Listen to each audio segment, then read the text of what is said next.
Meu nome é Vitor e nesse vídeo iremos falar um pouco sobre determinantes e suas aplicações. Primeiramente, vamos começar falando sobre o que é um determinante. O determinante nada mais é que um número encontrado após algumas operações básicas com os valores da matriz. Esse número possui muitas propriedades úteis na hora de resolver matrizes, ou seja, resolver o sistema de equações, facilitando muito a sua resolução. É importante complementar que só podemos encontrar o determinante em matrizes quadradas.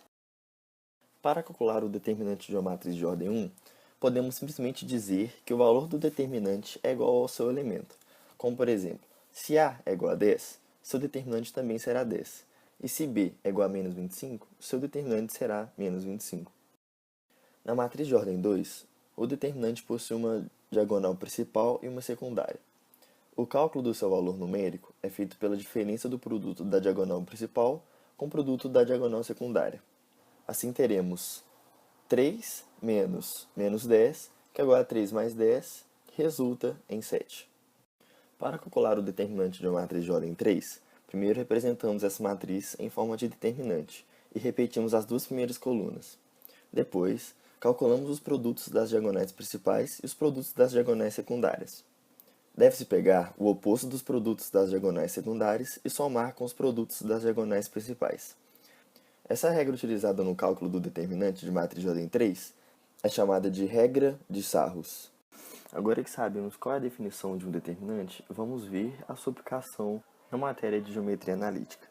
Dentro de áreas e volumes, podemos calcular a área do paralelogramo através do determinante. Dando um exemplo, dado 3 dos pontos de um paralelogramo ABC e D, por exemplo, A, XA, YA, B, XB, YB e C, XC, YC, a área do paralelogramo é dado por área é igual ao módulo de det de A, formando uma matriz 3×3, como podemos ver na imagem.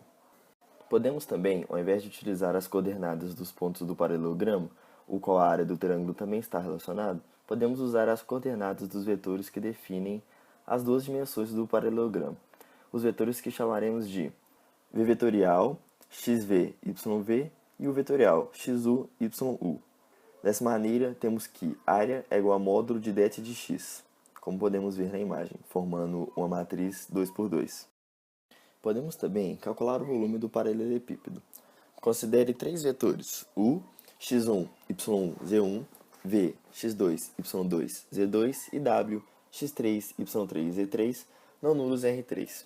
Seja P o paralelepípedo determinado por esses três vetores. Vamos calcular o volume do paralelepípedo no R3 pela definição de produto escalar e produto vetorial, a partir do produto misto dos vetores u, v e w. Também podemos considerar o volume do paralelepípedo com as coordenadas de seus vértices, a semelhança da área do paralelogramo, necessitando as coordenadas de apenas 4 de seus vértices, desde que não estejam coplanares.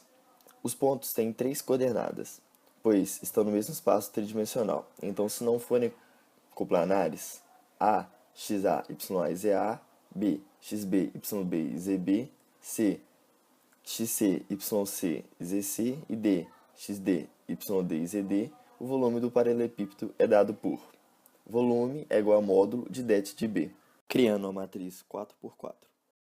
Através do determinante, conseguimos determinar a condição de alinhamento de 3 pontos. Os pontos A, x1, y1, B, x2, y2 e C, x3, y3, R2 estão alinhados se e somente se o determinante da matriz formada pelas coordenadas dos pontos com as unidades seja nulo, como podemos ver na imagem.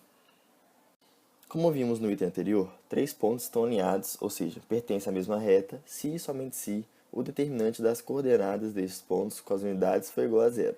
A partir de 2 pontos, podemos traçar uma reta. Ao considerarmos um ponto P de coordenadas P, x, y, pertencentes a esta reta, podemos escrever a equação geral da reta ax mais by mais c é igual a zero. Na aplicação, temos os pontos A e B distintos. Dessa maneira, podemos escrever a equação da reta passando por esses pontos, tal que o ponto P, xy, pertença a esta reta ax mais by mais c é igual a zero, a partir da expressão que vemos na imagem. Vimos no tópico anterior quando 3 pontos pertencem à mesma reta. Agora, veremos que quando 3 pontos não estão alinhados, eles representam os vértices de uma região triangular e podemos expressar a área dessa região na forma de determinantes. Em sua aplicação, A área de uma região triangular de um sistema de eixos ortogonais OXY pode ser determinada a partir do determinante da matriz gerada pelas coordenadas dos seus vértices, seja A x1, y1, B x2, y2 e C x3, y3 as coordenadas dos vértices de um triângulo. Então, a área dessa região triangular é dada por S é igual a meio vezes módulo D, em que D é igual a matriz 3×3 determinada. Com esse último exemplo, terminamos as demonstrações das aplicações do determinante dentro de geometria analítica. Agora, iremos entrar nas aplicações do determinante na álgebra linear. Vamos começar falando sobre a aplicação do determinante para definir uma matriz inversa. Dada uma matriz inversa quadrada A de ordem n, chamamos de inversa de A uma matriz quadrada B de ordem n, tal que AB é igual a BA, que é igual à inversa. Uma matriz A é invertível se e somente se o determinante for diferente de zero. Nisso, chegamos a inversa de A é igual a 1 sobre det de A vezes a adjunta de A, em que a adjunta de A é a transposta da matriz dos cofatores de A. Dentro de dependência e independência linear, seja A a matriz gerada pelos vetores V1, V2, Vn, onde Vi, AI1, AI2 e AIN são as linhas da matriz A. Existe uma propriedade que diz que se pelo menos uma linha for uma combinação linear das demais, o seu determinante é igual a zero. Dessa maneira, verificamos se dois ou mais vetores são Li ou Ld. Se o determinante da matriz gerada pelos vetores for diferente de zero, ela é linearmente independente. Se for igual a zero, ela é linearmente dependente. Podemos verificar essa aplicação desta maneira. Sejam V1, V2, Vn vetores em Rn.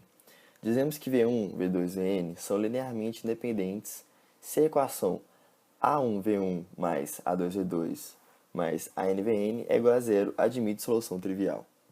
Por hipótese, A é invertível, então podemos aplicar transformações elementares em A. Logo, V1, V2, Vn são linearmente independentes se o determinante da matriz A for diferente de zero. Vimos que os determinantes foram criados com a finalidade de resolver sistemas lineares. Em 1970, Gabriel Cramer, um matemático suíço, publicou uma técnica conhecida como regra de Cramer, que utiliza determinantes para encontrar a solução de um sistema linear. A regra de Cramer utiliza o quociente de dois determinantes para descobrir as incógnitas de um sistema linear. Seja Ax é igual a B, onde A é uma matriz n por n quadrada, formada pelos coeficientes das incógnitas, e X, a matriz n por 1, formada pelas incógnitas x1, x2, xn. A solução do sistema é dada por xj é igual a d de AJ sobre d de A, com J sendo 1, 2, n. Na fórmula, AJ é a matriz obtida pela substituição da jésima coluna de A pela única coluna de B. Nesse momento, vamos fazer um breve resumo sobre o que vimos para passarmos para o último tópico de aplicações do determinante na álgebra linear. Até agora, vimos a aplicação do determinante na geometria analítica, destacando os seguintes pontos. Condição de alinhamento de 3 pontos, equação geral da reta determinada por 2 pontos dados, área de um triângulo em função das coordenadas do vértice, área do paralelogramo e cálculo do volume do paralelepípedo. Em álgebra linear, destacamos matriz inversa, dependência e independência linear e solução de sistemas lineares usando a regra de Cramer. Voltando em aplicações do determinante na álgebra linear, em nosso último tópico, iremos abordar produto vetorial. O produto vetorial é uma operação que combina dois vetores linearmente independentes, dando como resultado outro vetor que é ortogonal ao plano gerado pelos outros dois vetores. Em sua aplicação, dado os vetores U, A1, B1, C1 e V, A2, B2, C2, podemos definir o produto vetorial U vezes V como o determinante da matriz, ou seja, o produto vetorial U vezes V é igual a det da matriz E1, E2, E3, A1, B1, C1 e A2, B2, C2, onde E1, 1, 0, 0, E2, 0, 1, 0 e E3, 0, 0, 1 são as bases canônicas de R3.